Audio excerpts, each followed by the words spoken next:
Bismillahirrahmanirrahim. Assalamualaikum warahmatullahi wabarakatuh. Bunda-bunda dari Ibu Profesional Sumatera Utara, terima kasih sekali dengan kesempatan yang waktu itu diberikan kepada saya untuk ikut berbagi dengan ibu-ibu semua.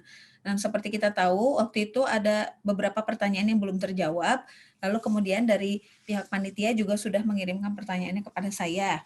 Nah, sebelumnya saya mau mohon maaf dulu karena begitu lama ya waktu yang tertunda untuk kemudian akhirnya bisa menjawab pertanyaan ini runut dari awal sampai akhir, karena tadinya sudah dipersiapkan tapi baru setengah-setengah gitu, belum semuanya full, jadi belum bisa saya kirimkan jawabannya semuanya.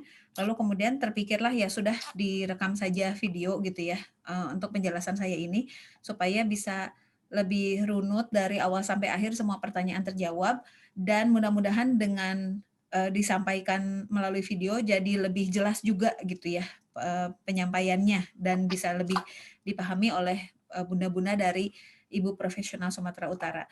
Nah, karena pertanyaan yang masuk saya lihat di file yang diberikan kepada saya ini cukup banyak ya. Jadi ada 18 pertanyaan. Saya coba bahas satu-satu, termasuk pertanyaan yang sudah pernah saya jawab di pertemuan sebelumnya. Tapi mudah-mudahan dengan sekarang saya tanggapi lagi, kalaulah saat itu ada hal yang terlewat, sekarang jadi bisa tersampaikan. Kalaulah saat itu ada yang belum cukup jelas, sekarang jadi lebih jelas gitu ya. Mudah-mudahan bisa seperti itu. Baik, bismillahirrahmanirrahim. Rabbi syrah li sadri wa yassir li amri wahlul 'uqdatam min lisani yafqahu qawli. Saya bacakan dari pertanyaan yang pertama. Nama saya Dina dari Pangkalan Kerinci. Bagaimana menyikapi anak dengan gangguan sensori? Anak saya gangguan sensori, mandinya susah, gosok gigi nyeri, cuci rambut katanya sakit. Diberi strong Y juga jadi kalah dengan rasa tidak nyaman yang dirasakannya. Apakah memaksa bisa menjadi pilihan terakhir atau menyerah saja? Misalnya jika anak tetap kekeh nggak mau padahal sudah dicontohkan. Diberi alasan, divisualisasikan hasilnya bagaimana, diajak bermain, tetap semegah nggak mau. Apa bisa ia sudah tidak sikat gigi dengan konsekuensi giginya akan bolong? Baik, ini tanggapan dari saya. Pertama, terlepas dari apapun kondisi anak, memahamkan anak dan melatih anak kebiasaan tertentu itu akan sangat tergantung pada usia anak. Usianya usia berapa? Dan di usia tersebut apakah ada situasi khusus yang perlu diamati dan diantisipasi dari si anak sehingga proses pelatihan terhadap anak itu menjadi lancar atau tidak. Nah, dalam kondisi anak ibu tadi kan, anak bunda tadi ada gangguan sensori. Artinya ukuran ukuran dia itu jadi bisa punya habit yang sehat dan baik untuk dirinya, itu jadi tolok ukurnya bukan lagi apa yang semestinya di usia itu anak itu bisa dilakukan, anak itu bisa lakukan, tapi tolok ukurnya menjadi apakah anak itu nyaman melakukannya atau tidak. Karena apa yang anak itu rasakan berbeda dengan apa yang kita rasakan. Jadi kalau menurut hemat saya, karena saya tidak tahu usianya berapa, kalau sudah bisa diajak diskusi anaknya, coba anaknya yang ditanya, bagaimana cara yang paling enak buatmu menjaga kesehatan gigi? Gitu misalnya ya. Karena dia sensasi yang dia rasa di badannya itu berbeda dengan apa yang dirasakan oleh kita yang tidak mengalami gangguan sensori. Ini kalau ada background suara anak saya nggak apa-apa ya. Gitu, anak saya jadi ikut lihat. Nah, jadi memang untuk anak dengan gangguan sensori, maka tugas utama kita bukan melatih kebiasaan, tapi tugas utama kita adalah mampu mengetahui ukuran rasa nyaman dan tidak nyaman pada anak, lalu kita ajak dia untuk melakukan aktivitas yang memang masih dalam ambang kenyamanan dia. Nanti baru dari situ dikembangkan menjadi kebiasaan. Begitu. Contohnya, saya ingat cerita Temple Grandin yang dia autis, dan karena autis maka dari kecil itu peka terhadap stimulasi apapun dari luar. Jadi kalau dia mendengar suara langsung tutup telinga karena buat dia tuh suaranya sangat keras, padahal buat kita mungkin biasa aja. Terus ada adegan di film Temple Grandin itu dia mau masuk ke tempat yang pakai pintu kaca otomatis, yang otomatis terbuka kalau ada orang lewat. Dia itu sempat berhenti lama di depan pintu kaca itu, sehingga si pintu kaca itu terbuka. Dia nggak yakin untuk masuk karena dia khawatir kalau saya masuk pintunya keburu nutup dan itu akan sakit kena badan saya gitu, kata si Temple Grandin itu. Dan proses pikirannya tuh jadi begitu panjang untuk dia mengambil sebuah keputusan karena dia sadar diri bahwa dia sangat peka terhadap berbagai stimulasi.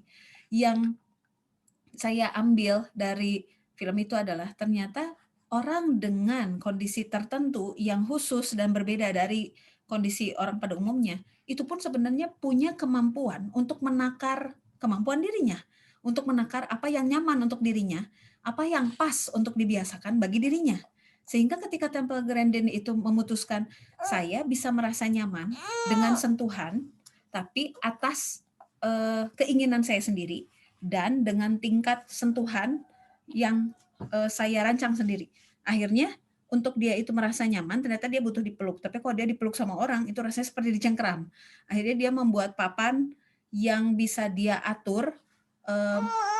Papannya itu bentuknya 2 papan yang menjepit badannya dari kiri dan kanan. Jadi dia posisinya seperti sedang merangkak.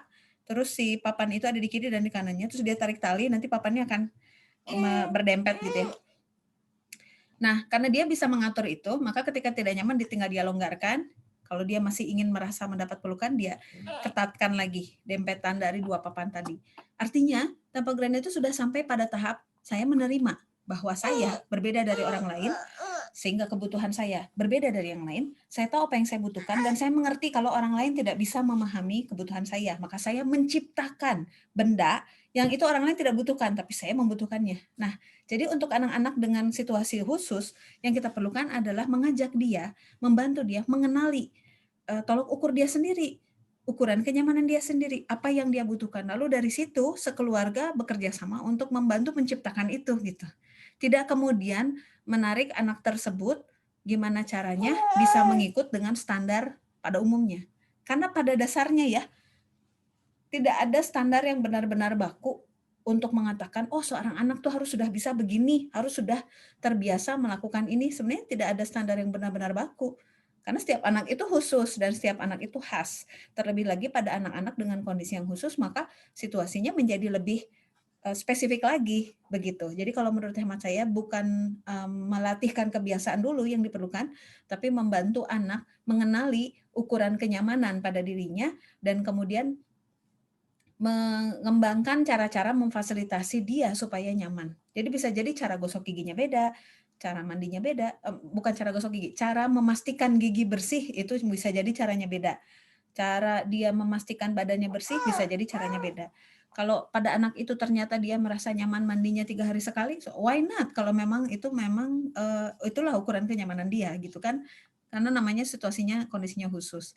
Demikian ya untuk pertanyaan tadi dari Ibu Dina. Pertanyaan kedua dari Bu Vika. Izin bertanya, saat usia 0 sampai 7 tahun adalah saatnya membangun attachment. Oh, sayang. Usia berapakah kebiasaan itu harus mulai dibangun? Oh, kebiasaan membangun attachment ya. Jika 0 sampai 7 tahun juga susah, bisa diberikan kebiasaan yang baik. Batasannya sejauh apa? Baik. Karena ini bertanya tentang usia 0 sampai 7 tahun, usia 0 sampai 7 tahun adalah usia di mana anak-anak itu sebentar. Diselingi menyusui.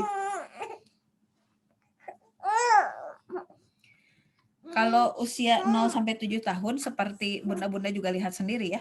Anak-anak itu sayang. Anak-anak itu punya kebutuhan yang itu seringkali mereka tidak bisa mengusahakan sendiri. Mereka butuh orang lain untuk memenuhi kebutuhannya. Ya misalnya kayak anak saya dia lapar, dia nggak bisa ngambil makan sendiri karena masih bayi, jadi harus disusui. Jadi untuk usia 0 sampai 7 tahun ada spektrum, ada ragam kebutuhan yang itu memang dia butuh orang lain untuk memenuhi kebutuhannya itu. Karena kebutuhannya itu dipenuhi oleh orang lain, maka untuk dia merasa aman, merasa yakin bahwa kebutuhannya itu terpenuhi, bahwa dia diterima dan dihargai, itu adalah dengan attachment yang kuat dengan orang tuanya. Oleh karenanya, kalau kita mau membangun kebiasaan yang baik pada anak-anak, itu masih akan sulit dilakukan di usia 0 sampai 7 tahun jika attachment-nya belum terbentuk. Gitu. Jadi kalau dari pertanyaannya Ibu Vika tadi, kebiasaan kalau 0 sampai 7 tahun itu saatnya membangun attachment, jadi kebiasaan baik itu harus mulai kapan dibangunnya gitu. Pertama, membangun kebiasaan baik itu ya sayang sebentar. Pertama membangun kebiasaan baik itu anak-anak tuh pertama melihat dulu. Jadi kadang membangun kebiasaan baik itu tidak selalu harus kita yang mentraining anak gitu ya. Misalnya melatih anak sikat gigi setiap hari. Kadang anak jadi ngikut juga sikat gigi setiap hari karena melihat orang tuanya sikat gigi setiap hari, setiap malam sebelum tidur misalnya. Tapi kenapa kok anak itu mau ngikut kebiasaan orang tuanya? Karena anak itu sudah percaya dan yakin dan terhubung dengan kuat sama orang tuanya. Jadi dia jadi punya keyakinan bahwa orang tua saya itu adalah role model buat saya. Jadi kadang melatih kebiasaan itu tidak harus selalu kita yang turun tangan langsung dan melatih anak. Itu kadang anak itu ya akan ngikutin karena seperti yang saya pernah sampaikan di slide saya waktu itu kan anak itu memperhatikan siapa yang bicara nih ya. Saya coba share screen dulu ya.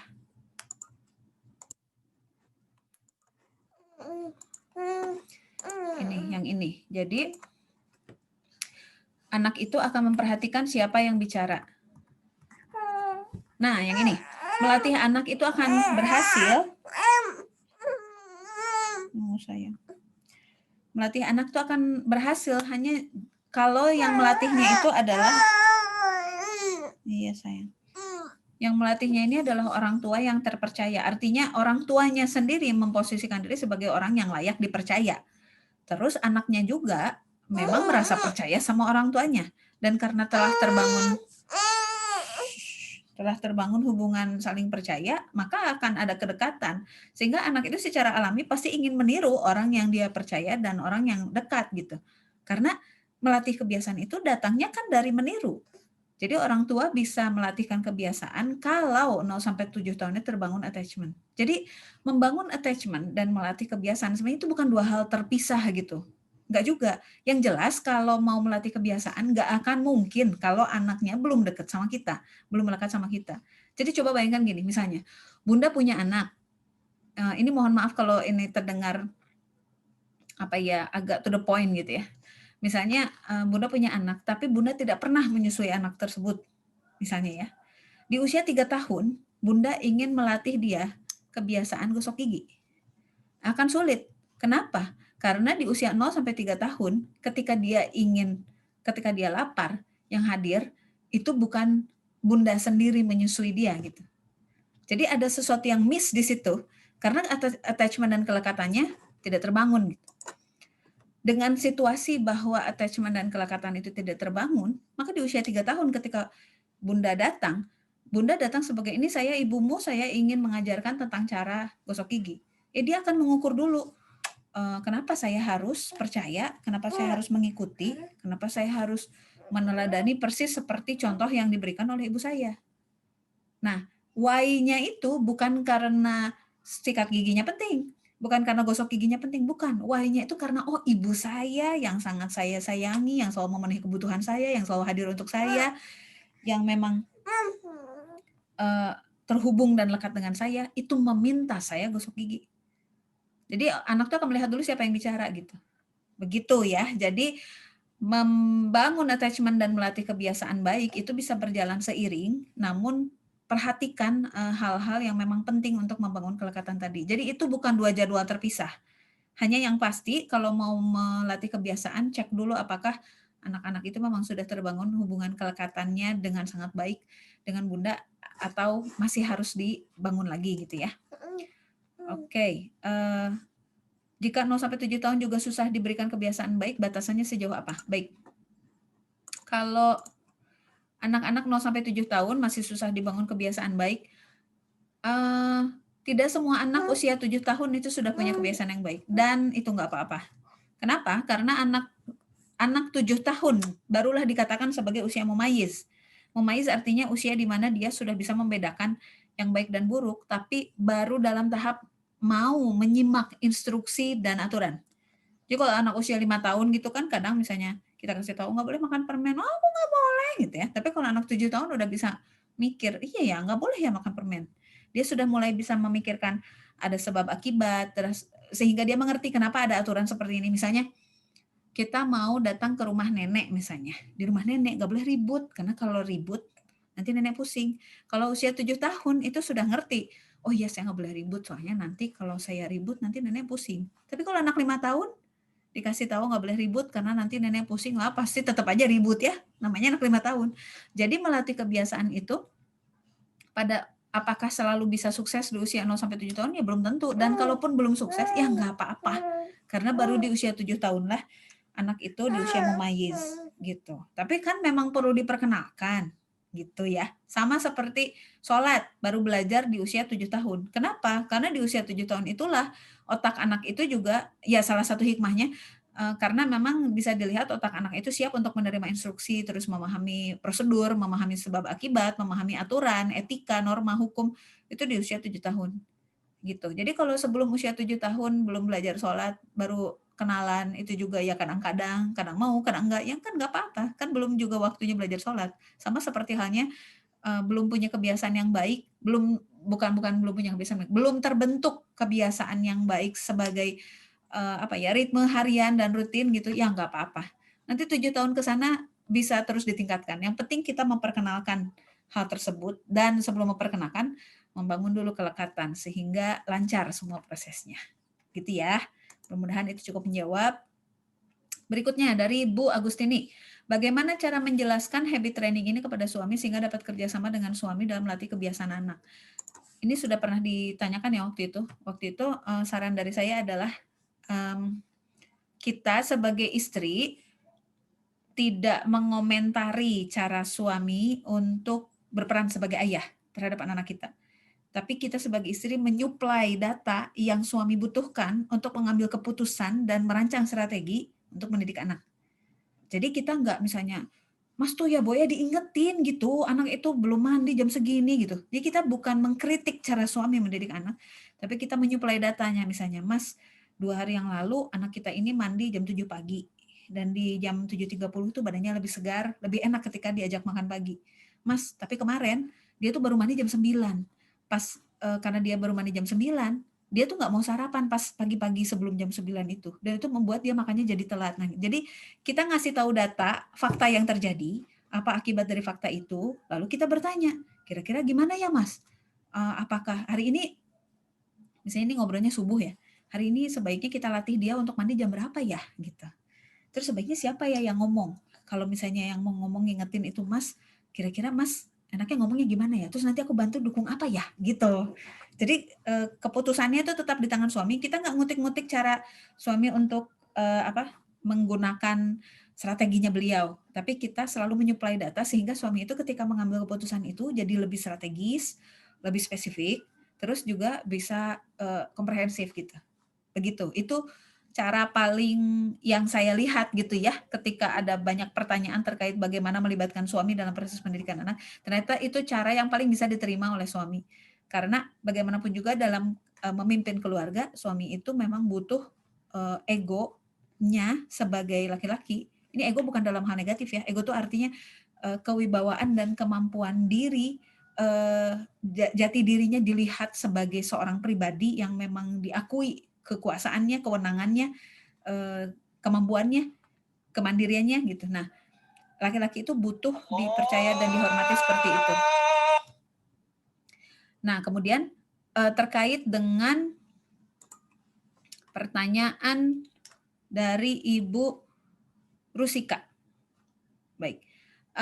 Pada usia berapakah anak sudah bisa diajak berkomunikasi dengan cara memahamkan untuk menyambungkan komunikasi dengan fitrah keimanan? Sebentar.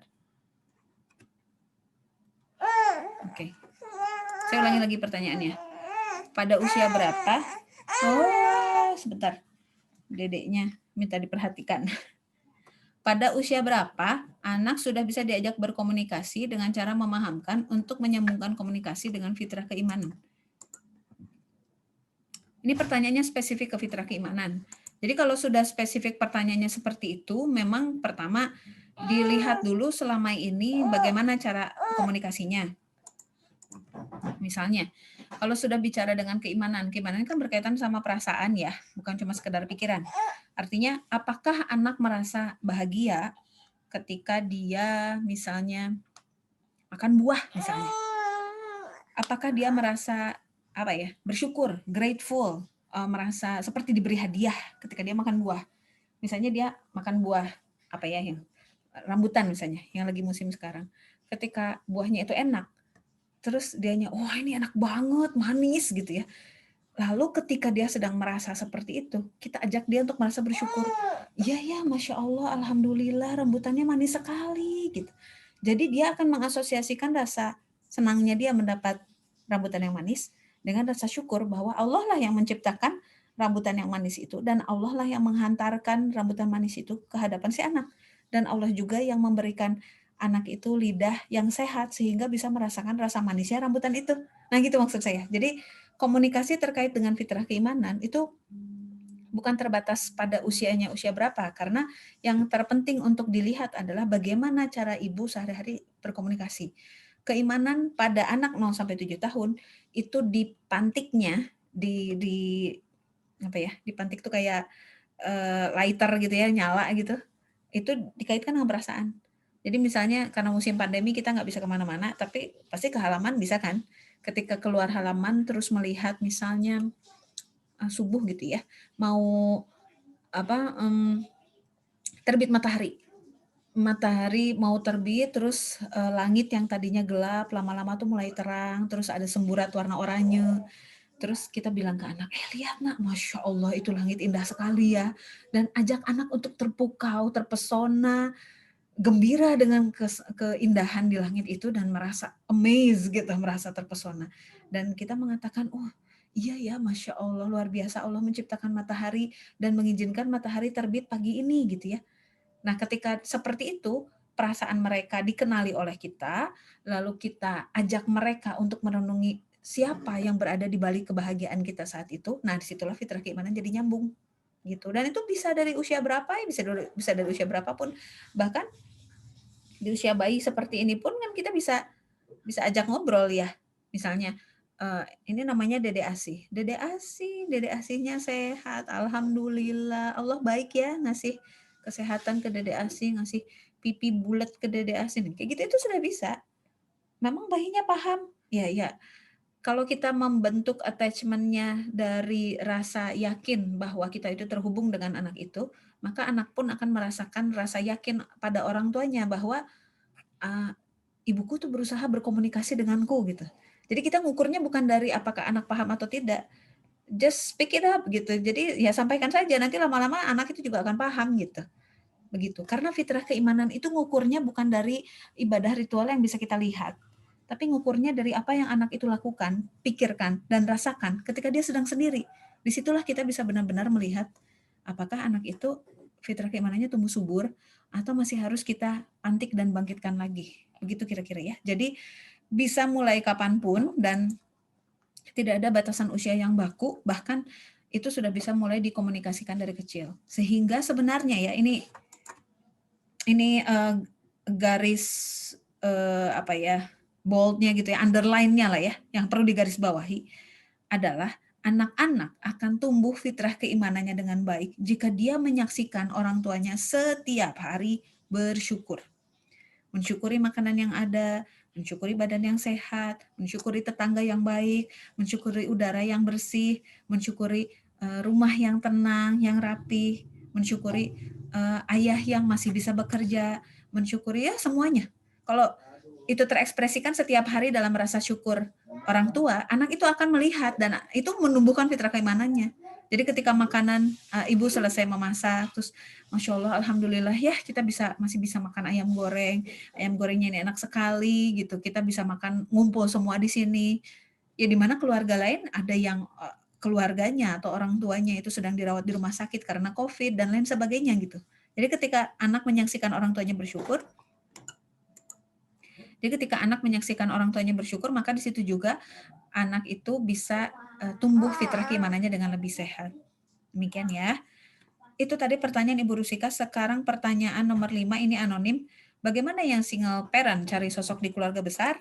Nah, kalau kita lihatnya dari bagaimana Rasulullah memandu para sahabatnya, terutama yang single parent dalam hal pendidikan anak, ada yang khas nih ya di zaman sahabat Rasulullah. Ini saya sampaikan saja apa adanya.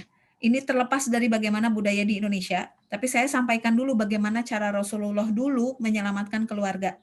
Jadi kalau Rasulullah melihat ada keluarga di mana orang tuanya, si sosok orang tua di keluarga itu apakah bercerai ataukah si sosok ayah meninggal, maka tinggal ibunya saja ya, katakanlah begitu, dan memang hak asuhnya ada di ibunya.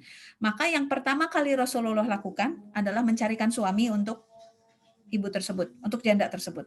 Oleh karenanya dalam Islam itu posisi janda itu adalah tanggung jawab bersama. Artinya kalau tidak ada yang menikahi janda itu, maka bagaimana kondisi pendidikan anak-anak janda tersebut, bagaimana kondisi finansial janda tersebut, itu jadi tanggungan bersama. Oleh karena itu salah satu hikmah sholat berjamaah di masjid adalah supaya para laki-laki dan para bapak-bapak itu tahu kondisi terkini masyarakat. Jika ada anak yatim yang harus dibantu, jika ada janda yang harus disantuni, dan lain sebagainya. Jadi itu menjadi tanggungan bersama, tanggung jawab bersama. Begitu. Bedanya kalau di Indonesia, ada semacam budaya di mana menjadi janda itu hal yang malu, itu tuh seperti aib gitu ya.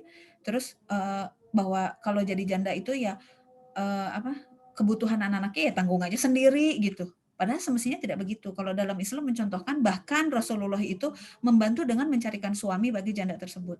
Karena Rasulullah memahami pentingnya peran seorang ayah bagi anak-anaknya. Artinya, kalaulah urusan finansial itu bisa dicukupi oleh sang ibu, tapi kan urusan sisi pendidikan dari sosok ayah tetap harus ada orangnya.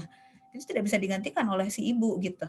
Dan untuk itu, jika misalnya tidak ada yang bisa saat ini menikah dengan janda tersebut, maka yang dilakukan adalah menanggung pendidikan itu bersama. Jadi umum di zaman Rasulullah itu para sahabat kalau ada janda, anak-anaknya itu ikut belajar pada keluarga lain yang sosok bapaknya itu masih ada.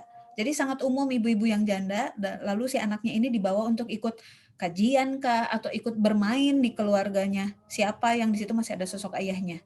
Atau Rasulullah meminta ada yang masih bisa tercatat sebagai wali dari anak tersebut, misalnya apakah pamannya ataukah kakeknya begitu ya, atau siapapun gitu ya, yang kemudian bisa membantu untuk melakukan pendidikan dari sosok ayah gitu. Itu kalau dari Rasulullah caranya seperti itu. Adapun yang terkait dengan kondisi budaya di Indonesia ya, kalau menurut hemat saya, jika ingin kalau ingin solusi yang memang to the point ya menikah lagi. Kalau misalnya solusinya yang ya saat ini yang bisa dilakukan ya berarti mencari sosok dari keluarga besar, dan ini tuh sungguh-sungguh mencari sosoknya ya. Saya ada teman saya yang single parent, kemudian dia single parent di usia masih muda, jadi anaknya pun masih kecil. Ini single parent karena bercerai. Dan dia berusaha supaya si mantan suaminya ini bisa tetap jadi sosok ayah yang baik. Kalaupun tidak bisa jadi sosok suami yang baik, setidaknya jadi sosok ayah yang baik bagi si anak.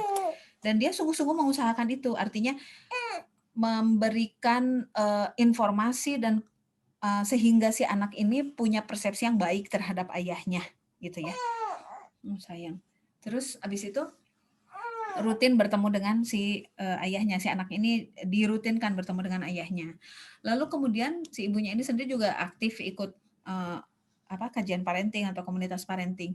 Dan dari situ dengan sungguh-sungguh meminta kepada ayahnya untuk tolonglah bantu mendidik anak saya, terlebih anaknya ini laki-laki. Gitu. Jadi minta tolong kepada ayahnya untuk ikut mendidik cucunya berarti ya.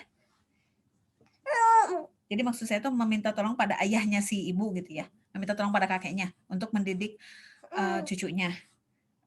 Dan memang dijadwalkan gitu, dijadwalkan ada sekian hari bersama kakeknya, terus ke masjid bareng, terus mendengar wejangan dari kakeknya, terus melakukan aktivitas-aktivitas pekerjaan-pekerjaan maskulin dengan kakeknya, misalnya ngebenerin sepedanya yang roda 3 dan lain sebagainya.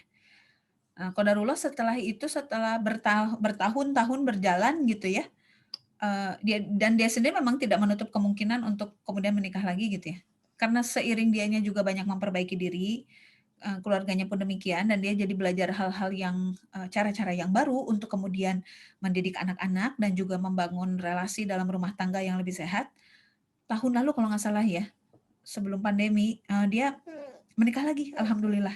Jadi dari situ akhirnya ya anaknya sudah siap dengan sosok ayah yang baru, begitu ya. Jadi kalau menurut hemat saya, kalaupun mau mencari dari sosok keluarga besar, diniatkan, dijadwalkan, direncanakan, didiskusikan, dirancang akan seperti apa berkegiatannya gitu. Apalagi kan kalau dari keluarga besar secara alami tidak setiap 24 jam bertemu begitu ya. Baik, demikian pertanyaan yang nomor 5. Berikutnya yang nomor 6 dari Bunda Maya Faroka.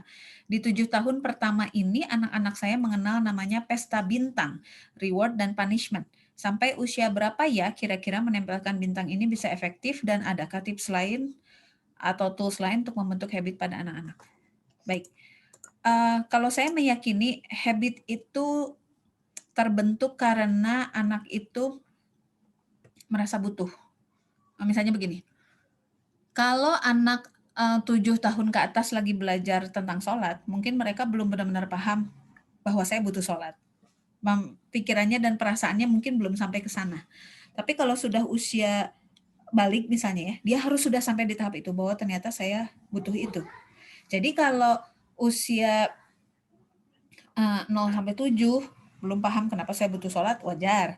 7 sampai balik belum paham, nggak apa-apa. Tapi pemikirannya harus sudah berjalan menuju ke arah sana. Nah, dalam proses perjalanan itu, yang saya amati setidaknya pada keluarga saya sendiri, untuk anak-anak itu bertumbuh kebiasaannya dan merasakan kebutuhan atas sholat, reward dan punishment, itu ternyata setidaknya yang saya amati pada anak saya gitu ya, itu ternyata tidak efektif.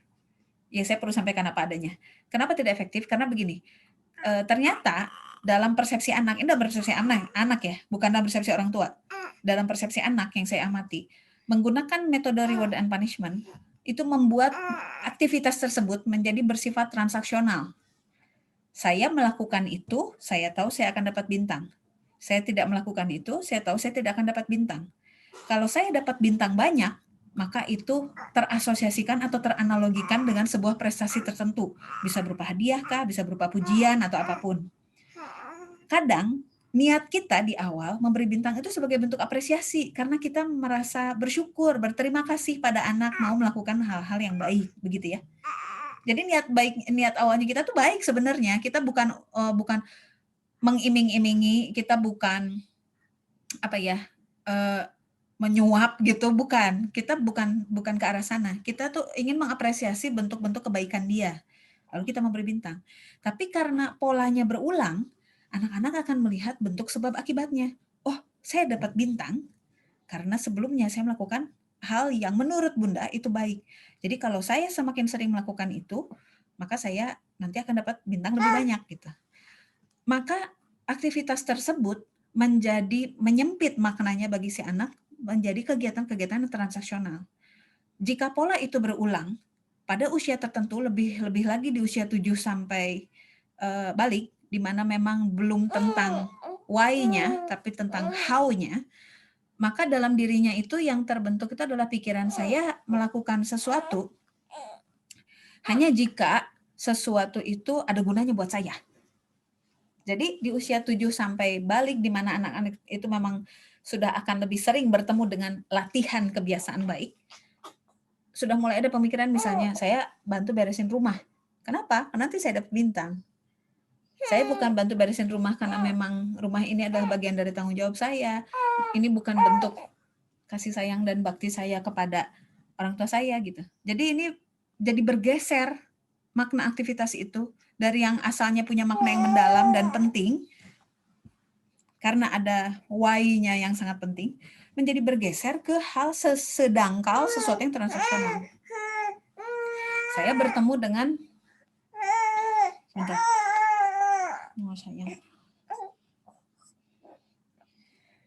saya bertemu dengan anak-anak yang kemudian mengukur segala sesuatu aktivitas yang ditawarkan padanya dengan pertanyaan, what's in it for me?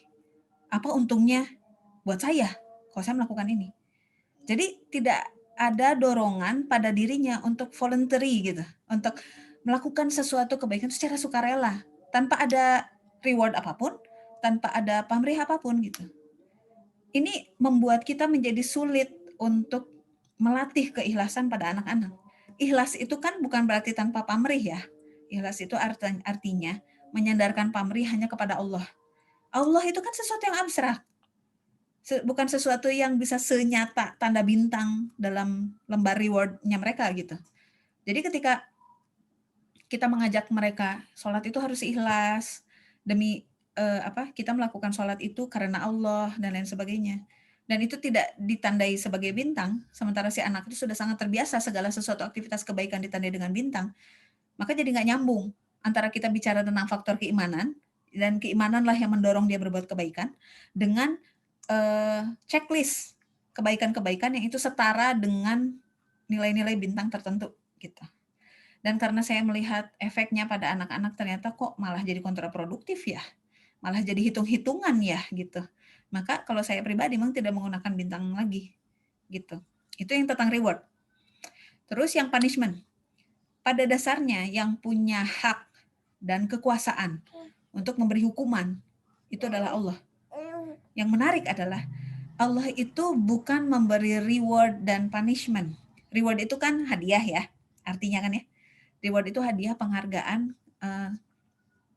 bukan yang itu adalah sebagai bentuk cinta dan kasih sayang Allah. Allah memberikan reward berupa pahala misalnya ya, karena kasih sayang Allah dan cinta kasih Allah yang ridho atas perbuatan kita kan gitu ya. Tapi Allah itu bukan memberi punishment. Allah itu memberikan keadilan. Keadilan itu ditegakkan salah satunya adalah dengan memberi balasan setimpal pada orang yang melakukan kesalahan. Balasan yang setimpal bagi orang itu adalah setara dengan hukuman apa gitu ya. Dan bahkan bagi kita kaum muslimin umat Nabi Muhammad, hukumannya itu ditangguhkan di akhirat karena kita dijanjikan oleh Allah umat Nabi Muhammad itu tidak akan mendapat azab gitu. Jadi untuk umat Nabi Muhammad itu tidak ada lagi azab seperti kaumnya Nabi Lut gitu ya, diratakan dengan tanah seluruh kota beserta orang-orangnya gitu ya, atau ditenggelamkan seperti umatnya kaum Nabi Nuh gitu. Kalau umat Nabi Muhammad tidak seperti itu, hukumannya memang ditangguhkan di akhirat. Nah, oleh karenanya kita perlu paham juga untuk diri kita juga bahwa Allah itu bukan memberi reward and punishment, Allah itu memberi reward and justice. Jadi Allah itu sudah pasti memberikan reward karena Allah itu Maha Rahman dan Maha Rahim, Ar-Rahman Ar-Rahim. Seperti di ayat di Al-Fatihah, Ar-Rahmanir Rahim. Ayat berikutnya adalah Maliki Yaumiddin. Din di situ artinya perhitungan yang akurat. Jadi sebenarnya kalau kita mengartikannya hari pembalasan itu kurang spesifik. Sebenarnya din di situ artinya perhitungan akurat. Hari di mana? Harinya itu kan yaum ya. Kan Maliki Yaumiddin, ada 3 kata ya. Maliki, Yaumi, sama din. Dinnya, Yauminya itu artinya hari, dinnya itu adalah perhitungan yang akurat. Jadi maksudnya hari di mana segala perhitungan itu tercatat dan itu disajikan secara akurat. Karena perhitungan amal itu disajikan secara akurat, disitulah kemudian Allah menegakkan keadilan. Mana yang amal baiknya banyak, mana yang amal baiknya sedikit. Kalau amal buruknya banyak dan itu memang harus diberi balasan yang setimpal, baru disitulah punishment diberlakukan. Dan itu pun di neraka nanti, kebagiannya bukan di dunia. Gitu. Jadi kalau mengacu pada surat Al-Fatihah, Ar-Rahmanir Rahim, sama Malik Yaumiddin, yang Allah berikan itu reward and justice, bukan reward and punishment. Maka ketika saya melihat metode reward and punishment yang diterapkan kepada anak-anak, anak-anak semakin melihat semua aktivitas yang dia lakukan menjadi sangat transaksional. Dia akan mendapat reward kalau yang dia lakukan itu sesuai dengan kepengen orang yang beri reward and punishment. Dia akan mendapat punishment jika yang dia lakukan itu tidak sesuai dengan apa yang diperintahkan oleh orang yang memberikan reward and punishment itu. Jadi sangat transaksional gitu. Jadi kayak kalau saya melakukan ini, apa untungnya buat saya? Kalau saya tidak melakukan ini, apa ruginya buat saya? Jadi hitung-hitungannya tuh menjadi sangat menurut saya sih dangkal ya dan kuantitatif gitu. Tidak lagi tentang kecintaan kepada Allah dan karena cinta itu ingin melakukan hal yang disukai oleh Allah, dan karena cinta kepada Allah itu jadi ingin menghindari hal yang memang Allah tidak suka. Jadi nggak nyampe gitu. Fitrah keimanan itu jadi tidak mengakar mendalam karena segala hal aktivitas yang semestinya menjadi kebiasaan sebagai seorang muslim itu tidak terlaksana karena iman, tapi terlaksana karena ya lembar checklist tadi gitu.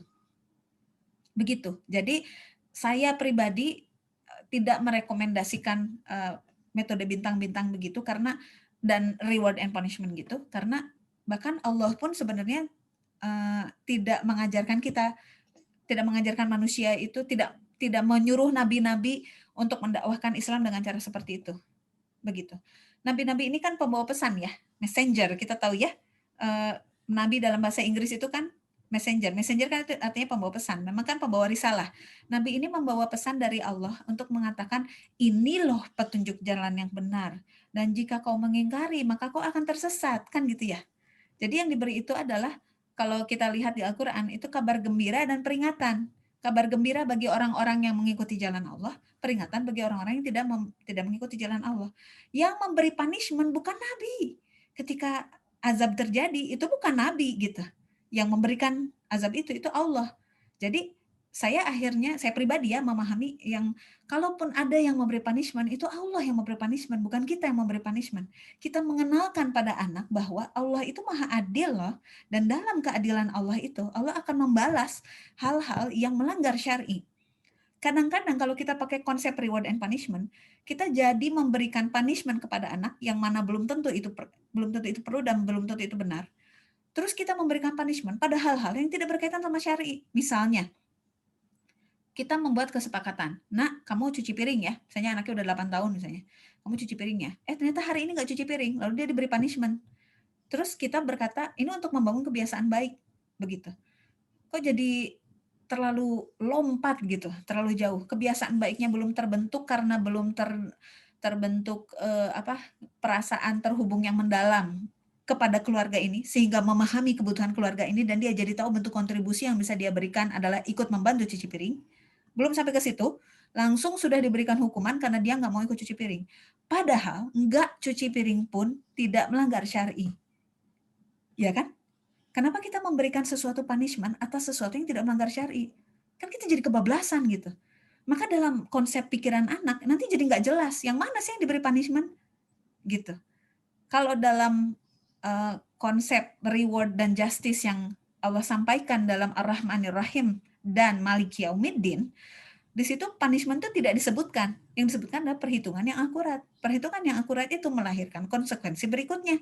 Jika amal burukmu ada dan itu harus dibalas, maka balasannya salah satunya adalah berupa hukuman di neraka. Kan gitu ya. Jadi konsep punishment itu seperti itu, dan bahkan tidak disebutkan di ayatnya. Di ayatnya itu disebutkan perhitungan yang akurat. Kita sebagai manusia bahkan tidak bisa melakukan perhitungan seakurat Allah gitu. Jadi dalam pandangan saya, kalau kita mau melatih kebiasaan baik pada anak, sebenarnya tidak relevan dengan bagaimana cara Allah memerintahkan kepada nabi-nabi untuk mempersuasi dan mengajak orang-orang berjalan di jalan yang lurus, di jalan Islam, itu dengan cara reward and punishment. Semestinya adalah dengan peneladanan. Jadi seperti Rasulullah mengajak orang-orang untuk kemudian mengimani Allah, itu kan bukan dengan reward and punishment, tapi dengan berdakwah, membuat orang itu melihat keindahan Islam itu seperti apa melalui role model dirinya sebagai uswatun hasanah. Jadi tugas kita sebagai orang tua itu menjadi uswatun hasanah, bukan sebagai pemberi reward and punishment. Itu haknya Allah, dan itu di akhirat. Jadi kita jangan sampai kebablasan gitu. Oleh karenanya, karena ketika saya coba renungkan dan pikirkan lagi tentang metode bintang-bintang itu dan melihat bagaimana efeknya kepada anak-anak malah jadi transaksional, dan ini saya bukan hanya bicara tentang anak-anak saya juga lihat anak-anak yang lain. Saya jadi melihat ini nggak efektif nih. Saya malah jadi nggak bisa membantu mengakarkan fitrah keimanan mereka dengan lebih mendalam, karena mereka akan terpaku pada bintang-bintang itu setiap harinya gitu. Begitu. Dan jadinya khawatirnya, dan saya lihat itu sudah terjadi pada banyak anak-anak gitu ya. Ya mereka mengukur segala sesuatu pakai reward and punishment gitu. Dan semestinya hidup tidak seperti itu. Semestinya hidup dijalani dengan niat sungguh-sungguh bahwa kita ingin melakukan hal yang disukai oleh Allah karena kita cinta sama Allah, dan kita menjauhi hal-hal yang tidak disukai oleh Allah karena semata-mata karena kita cinta sama Allah gitu. Jadi cinta pada Allah itu begitu kuat sehingga menentukan bagaimana cara kita berperilaku. Itu yang mau kita latih ke anak-anak. Jadi jangan sampai kita fokus pada membentuk kebiasaan baiknya, terus kita pakai segala cara kilat untuk segera lompat pada hasil. Padahal kita nggak tahu sebenarnya apa yang terbentuk dalam pikiran anak dan hati anak. Jangan sampai seperti itu gitu. Jadi saya mengajak Bunda-bunda untuk kemudian memikirkannya lebih mendalam, gitu ya. Mudah-mudahan cukup menjawab ya pertanyaan yang tadi. Berikutnya, sekarang dari Ibu Fitri. Bagaimana jika Bapak tidak ikut berperan, selama ini Ibu yang menangani semuanya, sehingga Ibu merasa beban ada di pundaknya semua, tidak ada sisi kepemimpinan di ayah? Ya, ini tadi saya sudah menjawab pertanyaan ini sebenarnya waktu di pertemuan sebelumnya, dan tadi juga sempat ada yang bertanya, yang mana ya tadi, pertanyaan dari Ibu Agustini ya. Cara menjelaskan habit training kepada suami sehingga dapat kerjasama dengan suami dalam melatih kebiasaan anak. Ini sebenarnya sedikit banyak berhubungan dengan pertanyaan dari Ibu Fitri ya. Bagaimana jika Bapak tidak ikut berperan, selama ini Ibu yang menangani semuanya sehingga Ibu merasa beban ada di pundaknya semua. Ini sebenarnya ada dua hal yang bisa dilihat tentang Ibu yang merasa semua beban ada di pundaknya, Bapak tidak berperan. Pertama, dalam posisi sebagai ibu.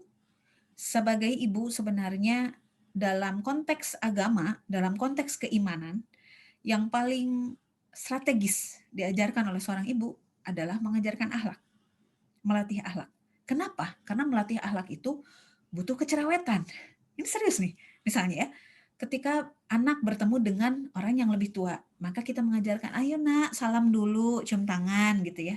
Atau sampaikan salam. Kalau ada orang bilang salam, nak jawab waalaikumsalam.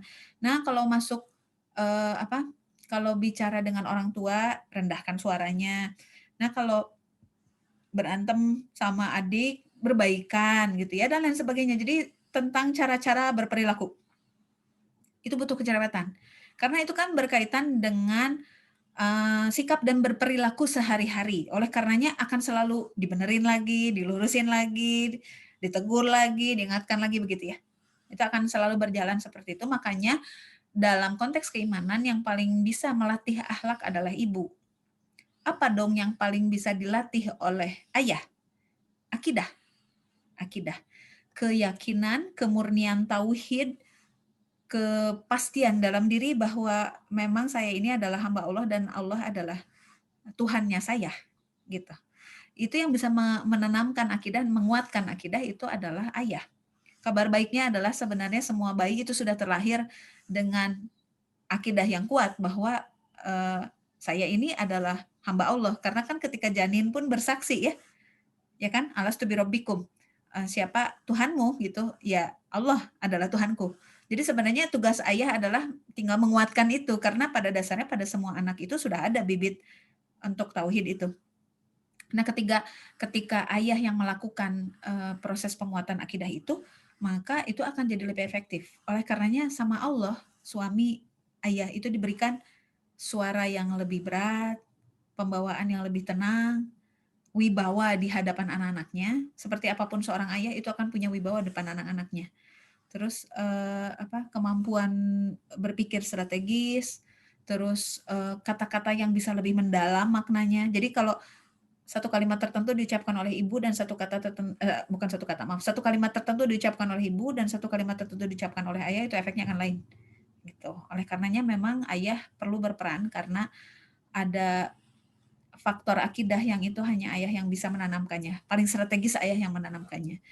Baru dari situ kebiasaan dimulai. Jadi ini mengacu juga pada jawaban sebelumnya, melatih kebiasaan itu dimulai dari bahwa mengimani hal yang benar gitu. Beriman kepada Allah dan mengikuti hal-hal baik apa yang Allah perintahkan kepada kita untuk dilakukan. Baru dari situ latihan kebiasaan baik itu dimulai. Gitu. Dalam prosesnya dimulai dengan memahamkan kepada anak bahwa kita perlu membiasakan ini karena Allah menyukai ini dan karena kita cinta sama Allah. Itu suami yang ngomong.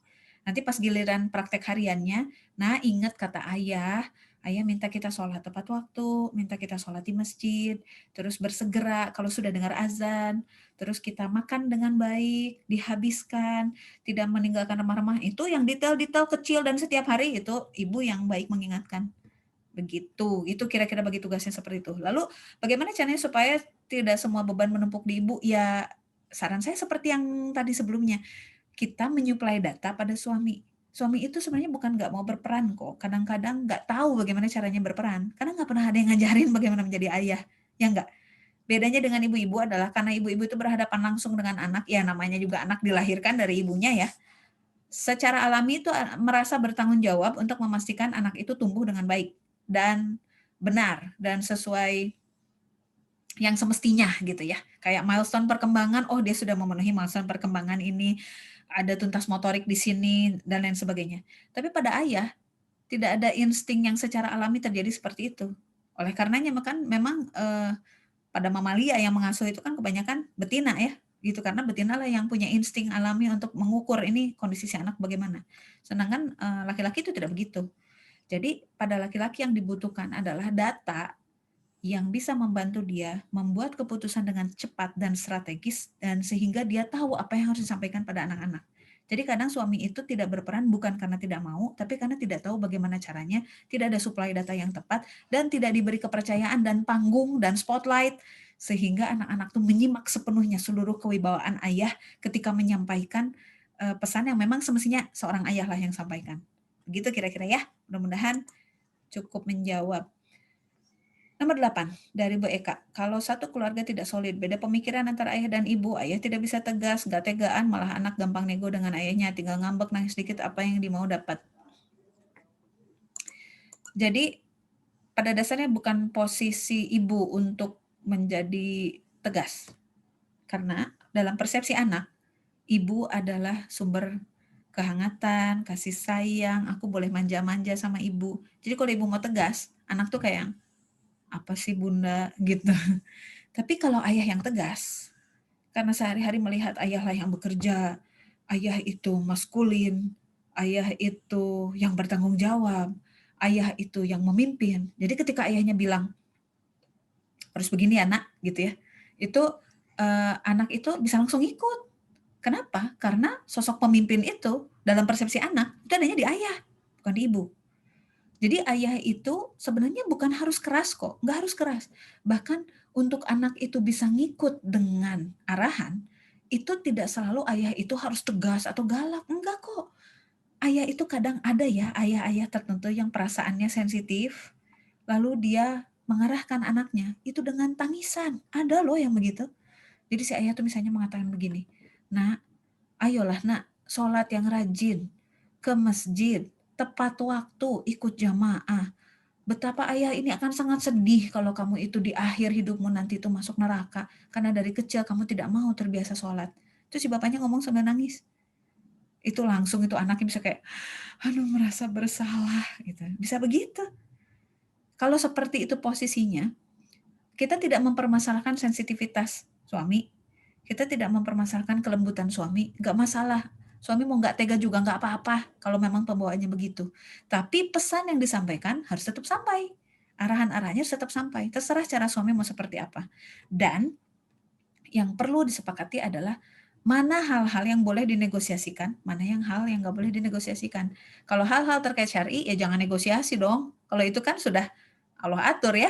Tapi kalau hal-hal yang tidak terkait syar'i, ya nggak apa-apa negosiasi selama pasangan ini sepakat. Asal sepakat. Misalnya kayak kita bilang ke suami, Mas, anak-anak jangan dibolehin makan permen dulu ya, giginya udah mulai ada yang sensitif nih, kayaknya hampir bolong deh.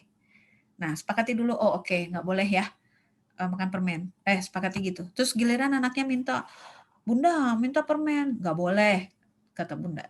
Terus kata ayah, bilang ke ayah minta permen, nggak boleh. Nah, selama suami dimudahkan untuk menjawab iya atau tidak berdasarkan kesepakatan, selama baseline-nya adalah hal yang sifatnya syar'i itu tidak boleh diganggu-gugat, tidak boleh ditawar, ya maka sebenarnya bisa kok suami sifatnya nggak tegaan juga nggak masalah, selama hal mana yang bisa dinegosiasikan oleh anak dan memang anak berhak menegosiasikannya itu sudah disepakati sejak awal.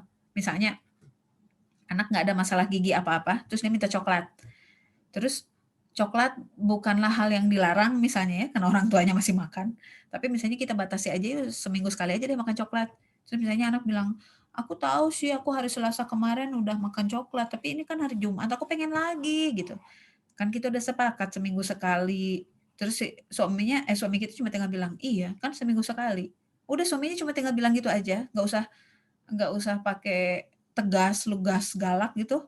Anak bisa kok insya Allah ngikut begitu. Jadi yang terpenting itu adalah eh, kalau sudah sesuai, kalau hal berkaitan syar'i jangan ada tawar menawar. Kalau tidak berkaitan dengan syar'i silahkan sepakati dulu. berikutnya tidak perlu memaksa suami untuk tegas atau tegaan, ya kalau memang pembawaannya itu sensitif, peka, nggak tegaan, lembut, ya nggak apa-apa kok, bisa. Bisa kok. Para ayah itu bisa memimpin dengan caranya masing-masing. Tinggal itu tadi ya, kitanya memberikan panggung, kepercayaan, data, dan dukungan. Gitu ya. Nomor 9, Ibu Meilana. Kalau masih serumah sama mertua, gimana cara kompakin untuk membentuk kebiasaan pada anak? Kalau masih bareng dengan mertua, pertama ya amati dulu mertua orangnya kayak gimana. Kedua, umumnya mertua itu sangat senang kalau sarannya dihargai. Jadi gini, kita nanya saran ke mertua misalnya ya, untuk hal-hal yang kita lihat itu nyata terjadi pada anak dan mertua juga bisa mengamati. Dan kita meminta wisdom-nya orang tua, kebijaksanaannya orang tua. Misalnya gini, misalnya kita nanya ke mertua gitu ya, misalnya kita manggilnya mama gitu ya, mama, si kakak itu masih sering berantem sama adik, rebutan barang. Nah, iya sih emang masih usia kecil, wajar juga kalau begitu. Tapi gimana ya caranya biar mereka lebih cepet akurnya kalau udah berantem tuh nggak berkepanjangan gitu. Mama bisa cerita nggak dulu waktu waktu Mas tuh misalnya suami gitu ya, sama kakaknya dulu berantem, Mama gimana sih dulu melarainya? Nah, itu contoh contoh memantik kebijaksanaan. Kalau mertua diberi ruang untuk memberi saran dengan cara seperti itu, maka mertua itu merasa dihargai, dipercaya. Nah, nanti sesudah memberi saran begitu, terus kita bilang, "Oh, ya deh tak cobain," gitu ya. Saya cobain seperti itu. Nanti kayaknya kalau saya mau coba caranya dikombinasikan deh dengan begini-begini. Kita coba aja gitu ya. Jadi kita melibatkan mertua dengan cara mengambil kebijaksanaannya mertua dalam mengasuh anak. Kita juga tawarkan bahwa kita akan combine itu, mengkombinasikan itu dengan cara kita. Terus kita coba ke anak dan mengajak mertua melihat bersama-sama. Itu biasanya mertua senang kalau begitu. Jadi menjaga kekompakan itu adalah dengan kita sebenarnya dalam posisi yakin kok bisa mengasuh anak-anak kita. Kita hanya ingin mencari kebijaksanaan dari orang tua seperti apa. Nah, jangan sampai kita itu kukuh dengan cara kita. Pokoknya harus gini, gini, gini, gini. Tertutup dengan cara dari orang lain, termasuk cara dari mertua. Kadang mertua itu memaksakan cara untuk mengasuh cucu lebih karena merasa beliau tahu sesuatu, tapi kok ya kok qadarullah ini kok menantuku tuh kok nggak ngelihat ke arah sana gitu. Ya, padahal sebenarnya kalau memandang ke arah yang sama, ternyata kita berdua punya concern yang sama kok, cuma caranya beda. Nah, cara bedanya itu bisa didiskusikan dalam posisi kita meminta kebijaksanaan kepada mertua. Begitu kira-kira ya. Oh iya, tambahannya, jadikan suami sebagai penghubung, jembatan yang baik antara mertua sama kita, gitu. Karena kan bagi suami kita, jalan surganya dia adalah kita sebagai istrinya dan ibunya sebagai ibunya. Jadi kita berdua memang harus seiring sejalan gitu. Tidak selalu seia sekata, tapi setidaknya seiring sejalan. Nah, yang jadi jembatan itu suami. Jadi kita berhubungan dengan baik pada mertua, kita juga menjadikan suami kita sebagai jembatan, begitu terus gitu ya. Jadi dengan begitu mudah-mudahan lancar semuanya. Itu tadi nomor 9. Baik, ini masih ada pertanyaan nomor 10 sampai nomor 18. Ini saya izin menjawabnya di waktu berikutnya ya, karena ini sayanya sudah dipanggil. Jadi ini baru 1 sampai nomor 9 pertanyaan Ibu Meila. Mudah-mudahan cukup menjawab. Kalaupun misalnya nanti ada tanggapan bisa disampaikan via japri kepada saya melalui panitia nanti ya. Terima kasih. Lanjutannya nanti pertanyaan nomor 10 sampai 18 insya Allah di waktu berikutnya sesegera mungkin insya Allah akan saya usahakan. Baik, terima kasih. Mohon maaf jika ada salah atau kurang dari saya. Subhanakallahumma wa bihamdika asyhadu an la ilaha illa anta astaghfiruka wa atubu ilaik. Wassalamualaikum warahmatullahi wabarakatuh.